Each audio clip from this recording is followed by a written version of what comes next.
تم دنیا کی چکا چوند کو دیکھ کر کے، اس کی چاندنیوں کو دیکھ کر کے اپنے مولا کو کیسے فراموش کر گئے؟ آج جب ہم بات کرتے ہیں تو لوگ یہ کہتے ہیں وہ پہلے کا زمانہ تھا، انہیں کام کاج نہیں تھا، گاڑی گھوڑے کچھ نہیں تھے، اس لیے وہ اللہ اللہ کرتے تھے۔ میرے عزیزو، تب تو تف ہے، لعنت ہے، اس مشین سے بھی زیادہ گئے گزرے ہو۔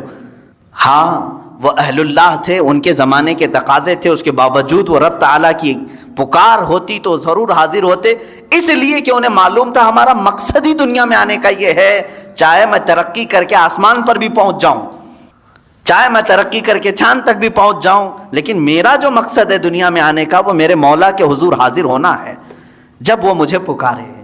عزیزان گرامی وقار، آج جن چیزوں نے ہمیں اپنے مقصد سے دور کیا ہے ان چیزوں سے ہی تم سیکھ سکتے تھے۔ موبائل سے کوئی سیکھ نہیں رہا ہے، اس کو استعمال تو کر رہے ہیں، اسی سے سیکھ سکتے تھے۔ آج اللہ رب العزت کے حضور حاضر ہونے کا جو شوق ہونا چاہیے وہ کیوں نہیں ہے؟ اچھا، ایک اور بات اسی موبائل سے ہم نے جب تحقیق کیا تو یہ بھی پتہ چلا، جب پڑھتے تھے نا کتابیں، سنتے تھے کہ امام اعظم ابو حنیفہ رضی اللہ تعالیٰ عنہ رات کو کھڑے ہوتے تو صبح تک ایک قرآن ختم کر لیتے تھے۔ 4 ورق پڑھنے نہیں ہوتا آج مسجد میں، 2 ورق پڑھتے ہی بھاگنے کا دل کرتا ہے لوگوں کا۔ 30 پارے ایک رات میں کیسے ہوتے تھے، کیسے وہ پڑھ جاتے تھے، ایک رات میں کیسے پورا ختم قرآن ہوتا تھا؟ بلکہ آج بھی موجود ہیں جو لوگ کثرت سے قرآن پڑھتے ہیں، یقیناً انہیں کوئی تو مزہ ملتا ہوگا تبھی تو پڑھتے ہوں گے۔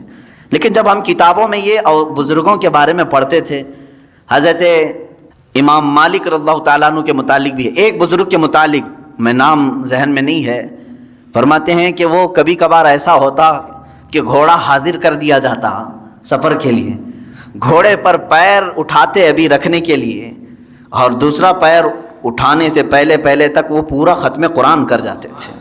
کتنی دیر لگتی ہوگی؟ ہاں، یہ اور بات ہے کہ ان اہل اللہ کے لیے اللہ تعالیٰ زمانے کو گھیر دیتا، ان کے لیے قرآن پاک کو اس قدر تیزی سے پڑھنا یا اس میں ہو جانا، مشغول ہو جانا، یہ کیسا ہوتا تھا یہ سمجھ میں نہیں آتا تھا۔ لیکن اب سمجھ میں آنے لگا جب لوگوں کو، نوجوانوں کو گھنٹوں موبائل میں ڈوبے ہوئے ہم دیکھتے ہیں، آخر ہے کیا اس کے اندر؟ رات کو لے کر کے بیٹھا ہے تو صبح کے 4 بجنے لگ گئے، اس کو وقت کا احساس ہی نہیں ہوا۔ فلموں کو دیکھ رہے ہیں یا پھر ویڈیو گیمز، ان تمام چیزوں میں جب نوجوان بیٹھے رہتے ہیں تو ان کو وقت کا خیال ہی نہیں رہتا۔ ہو بہو اس لیے کہ تم اس کو دل دے بیٹھے ہو، ان گیمز کو دل دے بیٹھے ہو، اس لیے تمہیں وقت کا احساس نہیں ہو رہا۔ یہ دل اگر قرآن کو دیا ہوتا تو قرآن کے پڑھنے کا بھی تمہیں کبھی اکتاہٹ اور ملال آ ہی نہیں سکتا۔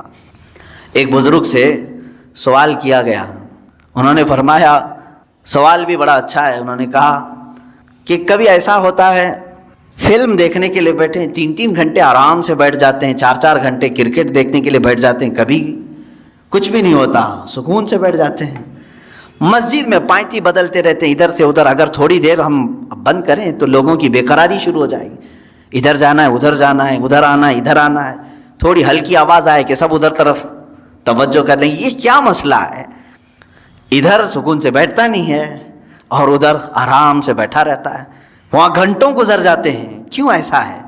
توجہ چاہتا ہوں میرے عزیز۔ اس بزرگ نے فرمایا یہ اللہ تبارک و تعالیٰ کے بنائے ہوئے نظام ہے میرے عزیز، کیونکہ حدیث پاک میں میرے آقا صلی اللہ علیہ وسلم نے فرمایا 2 راستے ہیں یہاں دنیا میں، بہت خوبصورت راستہ ہے، ایک بہت خوبصورت راستہ ہے وہ جہنم کا ہے، دوزخ کا ہے، اور ایک بہت ہی کھردرا راستہ ہے، اوبڑ کھابڑ راستہ ہے، وہ جنت کا ہے۔ شاک تو نہیں ہو رہے ہیں، میں الٹا بول گیا ہوں، حقیقت ہے۔ دوزخ کا راستہ دنیا میں خوبصورت بنایا گیا ہے لیکن منزل خطرناک ہے، اور جنت کا راستہ کانٹوں بھرا ہے، اوبڑ کھابڑ ہے، لیکن منزل بہت خوبصورت ہے۔ یہ اللہ کے نبی صلی اللہ علیہ وسلم نے فرمایا۔ اس بزرگ نے اس کے سوال کا جواب دیا، میاں بات یہ ہے اگر تجھے کانٹوں پر بٹھایا جائے تو کتنی دیر تک تو بیٹھے گا؟ پالتی ادھر سے ادھر پائتی بدلتا ہی رہے گا، ادھر چبا تو ادھر اٹھا، ادھر چبا تو ادھر اٹھا۔ یہ بے قراری کانٹوں پر بیٹھنے کی وجہ سے ہے، اور جہنم کے راستے پر جو بیٹھا ہے 4 گھنٹے 5 گھنٹے وہ سکون سے ہی بیٹھے گا، اس لیے کہ دنیا میں اس کے لیے سکون بظاہر سکون نظر آئے گا، تو باغیچے میں بیٹھا ہے جیسے جس طرح سے، تو دوزخ کے راستے پر دنیا میں جو بیٹھا ہوا ہے وہ اپنے پورے گھنٹے خرچ کرے گا اسے وہاں اطمینان کی طرح لگے گا. جنت کا راستہ اگرچہ کانٹوں بھرا ہے لیکن منزل بہت خوبصورت ہے. میرے عزیزو اس بات کو سمجھ کر کے چلو. آج تھوڑا بہت سٹرگل کرنا ہوگا تب تمہیں قلب کا سکون ملے گا. اور اگر آپ گناہوں میں اپنے دل کی لذت اور سکون چاہتے ہیں تو یہ کیسا سکون ملے گا جانتے ہیں آپ؟ کھجلی والا سکون. کھجلی والا سکون. گناہوں کی لذت سے جو سکون ملتا ہے وہ کھجلی والا سکون. میں اکثر کہا کرتا ہوں کھجانے کے وقت اچھا لگتا ہے, جب کھجلی ہو تو دل کرتا ہے, من کرتا ہے کہ کھجاؤں اس کو, کھجاؤ. لیکن جب چھوڑ دیتے ہو اس کے بعد جلن شروع ہوتی ہے, زخم شروع ہو جاتے ہیں. تو یہ کھجلی والا سکون کب؟ جب تک کھجاتے رہتے ہیں تبھی تک. اور چھوڑ دیا تو جلن بھی ہے, داغ بھی ہے, زخم بھی ہے. گناہوں کی لذت سے ملنے والے سکون کی وہی علامت, وہی کیفیت ہے میرے عزیزو. جب تم گناہ کر رہے ہو اس وقت تمہارے نفس کو اچھا لگ رہا ہوگا, لیکن جب عمر ڈھل جائے گی ان گناہوں کے دھبے تمہیں پریشان کریں گے, یہ زخم رہ جائیں گے. یہاں تک کہ جنت میں کچھ لوگ آئیں گے, جنت میں آ بھی جائیں گے, لیکن ان کی پیشانیوں پر دوزخ میں جلے ہوئے داغ موجود ہوں گے. ان کو دوسرے جنتی دیکھ کر کے کہہ رہے ہوں گے یہ فلاں فلاں گناہوں کی وجہ سے اسے داغا گیا ہے, ابھی تک داغ نہیں جا رہے. کتنے 100 سال کے بعد وہ آیا ہوگا جنت میں لیکن داغ نہیں جا رہے ہیں. کھجائے ہوئے داغ جلدی جاتے نہیں ہیں. ہمیں بچپن میں نہیں بلکہ جب نئی جوانی شروع ہوتی ہے تو ایک بیماری آتی ہے اکثر نوجوانوں کو, پمپلز کی. خاص طور پر حکماں جو ہیں علاج اس کا سب سے بہترین علاج یہی بتاتے ہیں کہ اس کو ہاتھ نہ لگاؤ, بس اسے ناخن نہ لگاؤ, اس کو پھوڑو مت, اس لیے کہ وہ دھبا پیدا کر دیتا ہے. تمہیں بے قراری ہو رہی ہے اور جب تک اس کو نہ نکالوں, حالانکہ وہ بہت خراب تو نہیں لگتا لیکن تمہیں خراب لگنے لگتا ہے. یہ سائیکالوجی ہے. اس کو پھوڑ دیتا ہے, کھینچ کے نکال دیتا ہے. کچھ لوگوں کو تو میں نے دیکھا بلیڈ سے کاٹتے ہوئے, زخم تو کر لیا لیکن وہ ہمیشہ کے لیے اس پہ داغ رہ گیا. اب اس داغ کو ختم کرنے کے لیے پتہ نہیں کتنے کریم لگاتا ہے, پھر اس کو لیپا پوتی کی جاتی ہے. گناہوں کے ایسے ہی معاملات ہیں. جنہوں نے جوانی میں لطف اٹھائے, لذتیں اٹھائی, اپنے ہاتھوں سے گناہ کیے, اپنے شرمگاہ سے گناہ کیے, اپنی آنکھوں سے گناہ کیے, اپنے زبان سے کیے, چند دنوں کے بعد یہ گناہوں کے دھبے اس طرح سے ہوتے ہیں کہ اللہ رب العزت کی نظر رحمت اس کی طرف نہیں ہوتی ہے, اس کی دعائیں بار اجابت سے نہیں ٹکراتی. یہ تمام معاملات اس کے اپنے کیے ہوئے ہوتے ہیں. اسی لیے قرآن کہتا ہے ما اصابکم من مصیبت فبما کسبت ایدیکم, جو کچھ بھی مصیبتیں تم پر آتی ہیں یہ تمہارے اپنے ہاتھوں کی کمائی ہے, تم نے اپنے ہاتھوں سے کیا ہے. عزیزان گرامی وقار, اب قلب کے سکون کے لیے تھوڑا سٹرگل تو کرنا ہوگا, تھوڑا سٹرگل کرنا ہوگا. اولیاء کاملین نے جو مقامات حاصل کیے, آپ کرامات تو ان کے سنتے بھی ہیں, بیان بھی کرتے ہیں, کیا پہنچے ہوئے ولی تھے, لیکن کبھی سوچا آپ نے وہ پہنچے کس طرح سے تھے؟ ان کی ٹھوکروں میں مردوں کا زندہ کرنا اللہ نے رکھ دیا. ان کو طاقت و قوت اتنی عطا کی کہ اللہ رب العزت نے ان کے لیے پوری کائنات کشادہ کر دی کہ میرے بندے تو جہاں چاہے جس طرح چاہے زندگی گزار, جو تجھے چاہے وہ حاصل کر لے. یہ کب ہوتا ہے ان کا مقام؟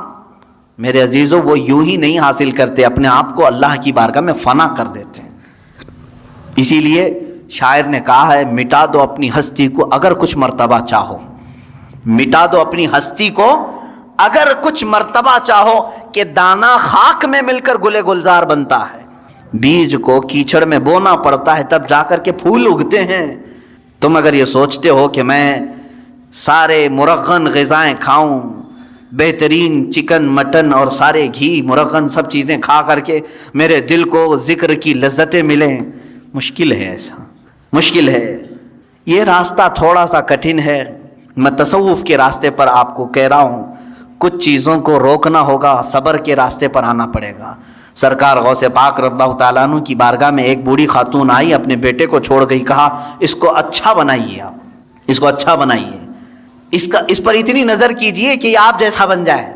کہا ٹھیک ہے اس کو چھوڑ جاؤ. خانقاہ میں رہنے لگا. چند دنوں کے بعد وہ خاتون آئی, دیکھا سرکار غوث پاک رضی اللہ تعالیٰ عنہ گوشت اور روٹی کھا رہے تھے, اور اس بچے کو سوکھی ہوئی روٹی دے کر کونے میں بٹھائے تھے. وہ پانی میں بھگو کر نرم کر کے کھا رہا تھا, اس کے گلے میں چبھ رہی تھی روٹیاں. ماں تھی, دیکھ کر کے گھبرائی اور کہا شیخ عبد القادر جیلانی رضی اللہ تعالیٰ عنہ سے, آپ تو بڑا اس کے ساتھ بے انصافی کا معاملہ کر رہے ہیں, نا انصافی کا معاملہ کر رہے ہیں. خود تو آپ گوشت اور روٹی کھا رہے ہیں اور میرے بچے کو سوکھی روٹی جو حلق سے اتر نہیں رہی. آپ نے پورا دسترخوان سے جو کچھ بھی تھا کھانے کے بعد اس خاتون کو جواب زبان سے نہیں دیا. وہ جو ہڈیاں جمع تھی سب کو جمع کیا اور اس پر ہاتھ رکھ کر کے کہا قم باذن اللہ, اللہ کے حکم سے اٹھ جا. تو وہ جو مرغی ذبح تھی وہ پھر سے زندہ ہوئی. بعض اولیاء کاملین کو یہ تصرف دیا گیا ہے, وہ مرغ زندہ ہوا. آپ نے اس خاتون سے کہا کہ اے خاتون, جب تیرا بیٹا بھی اس لائق بن جائے تو اسے بھی میں ایسے ہی کھلاؤں گا. اس کی تربیت کا زمانہ ہے, اسے آج صبر سکھایا جا رہا ہے. میرے عزیزو, آج یہ میرے لیے بھی نصیحت ہے, آپ کے لیے بھی نصیحت ہے. ہم اچھے کھانے کھاتے ہیں, لیکن ہفتے میں ایک مرتبہ اپنی زندگی میں ایسا دن بھی رکھو کہ یا تو وہ دن روزے سے ہو جائیں, یا تو پھر اس دن فاقہ اس طرح سے کریں کہ جس کو نفس نہ پسند کرتا وہ چیز ہم کھائیں. سوکھے چوڑے ہمارے ہاں ملتے ہیں, ظاہر سی بات ہے اس کو چبانے میں دقت ہوتی ہے. اس نفس کو مارنا ہو تو ایک دن ایسا رکھو کہ اسی کو کھا لیں. ہم روٹیاں سکھا کر کے رات کو اولیاء کاملین رکھتے تھے صرف اپنے نفس کو مارنے کے لیے. جب تک آپ یہ جنگ نہیں کریں گے ذکر کی لذت آپ کو نہیں ملے گی. ہاں آپ اللہ اللہ اللہ اللہ کریں گے, سر ہلے گا, دل کچھ بھی نہیں ہلے گا. دل کو ہلانے کے لیے پریکٹیکلی طور پر آپ کو کچھ چیزوں سے گزرنا پڑے گا. سب سے پہلی چیز ہے اس میں اپنے غذاؤں پر کنٹرول, اپنے غذاؤں پر کنٹرول. یہ غذاؤں کی لت جو ہے ہمیں آج حرام کاریوں کی طرف لے جا رہی ہے. زبان کے چٹخارے جو ہیں بہت خطرناک ہیں. اسی لیے دنیا میں دو ہی شہوت ہے, سب سے بڑی شہوت, ایک شرمگاہ کی شہوت اور ایک زبان کی شہوت. ان دو کو اگر کسی نے شکست دے دیا تو وہ ولی بن جائے گا.